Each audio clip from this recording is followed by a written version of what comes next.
բան, ես ուզում եմ հասկանամ այդ մեքենաները, որ էլեկտրական են, ինչ սկզբունք եք դրել հիմքում։ Օրինակ, ես կուզենայի այլ սկզբունք դնենք, հաշվի առնելով, որ մեր բնապահպանական վիճակը քաղաքի լավ չի,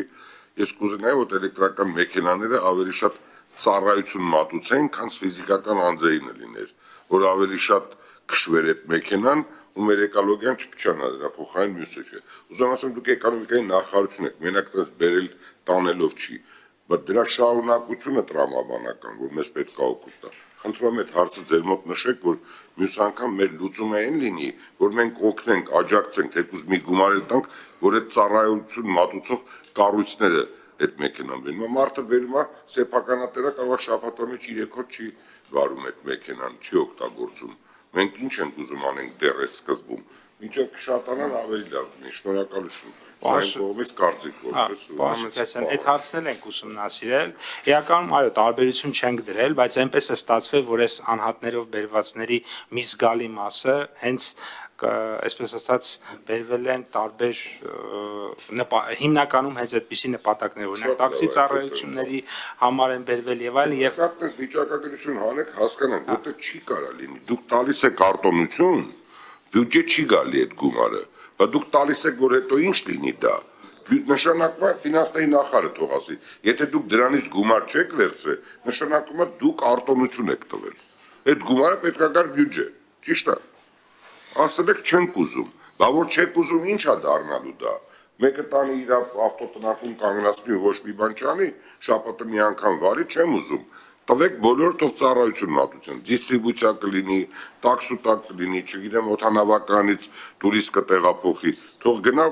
մաքսիմում 24 ժամ աշխատի։ Շնորհակալություն։ Դե իրականության մեջ երբ որ քվոտան վերցվել է, որպես նպատակադրում,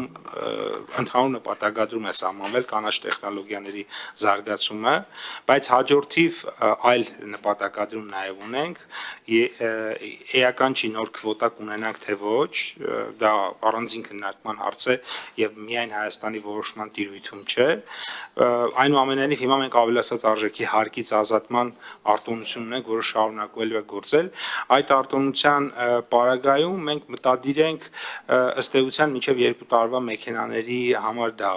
կիրառելի դարձնենք, որ դրանով իսկ նաև նոր տեխնոլոգիաների վրա հնարավորություն տալ, այսինքն մեկ այլ բան է, երբ որ էլեկտրական մեքենա է, բայց ինքը 10 տարվա մեքենա է եւ շուտով իր դուք ավելացած արժեքի հարկից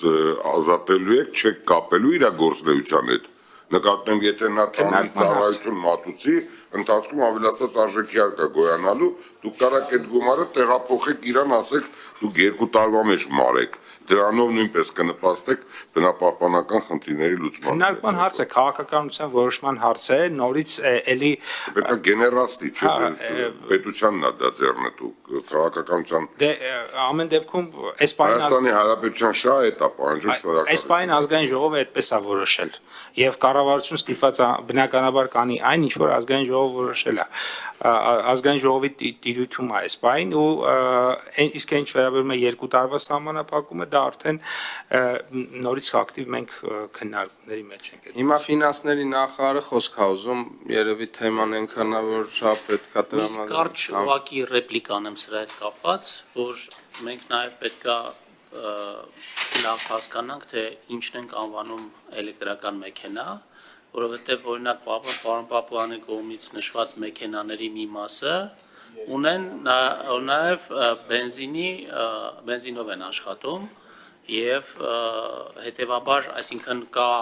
ամբողջական էլեկտրական եւ կա բենզինով եւ էլեկտրական հիմա ըստ էության պետքա այդ ձեր առաջարկած քննարկումների համատեքստում կարծում եմ որ այդ հարցն էլ պետքա քննարկման առարկա դառնա թեև ձեզ ասեմ որ ՏՀՏ կոդերով այդ երկու տեսակի մեքենաներն էլ նույն կոդի տակ են գնում դա է պատճառը այսինքն սա Հայաստանի կողմից չի դասակարգվում այսպես Հարգելի գործընկերներ, նախ պետք է արձանագրել, որ երբ որ այս քվոտան սահմանվում էր տարիներ առաջ, ոչ ոք չէր կարող սպասել, որ սենց աժոտաժ կլինի այս թեմայով, դրա համար է այս հարցը։ տարածվում, բայց պարոն Պապյան, շատ կարևոր ինֆորմացիա տվեցիք եւ ես կխնդրեմ նաեւ, որ մեր լրագրողները սա տարածեն, որովհետեւ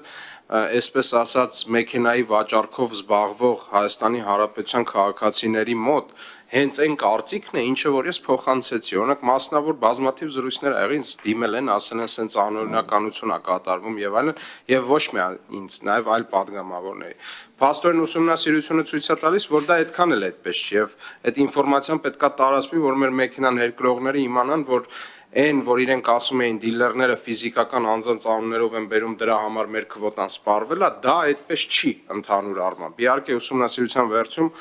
դուք ավելի փաստարկված կներկայացնեք։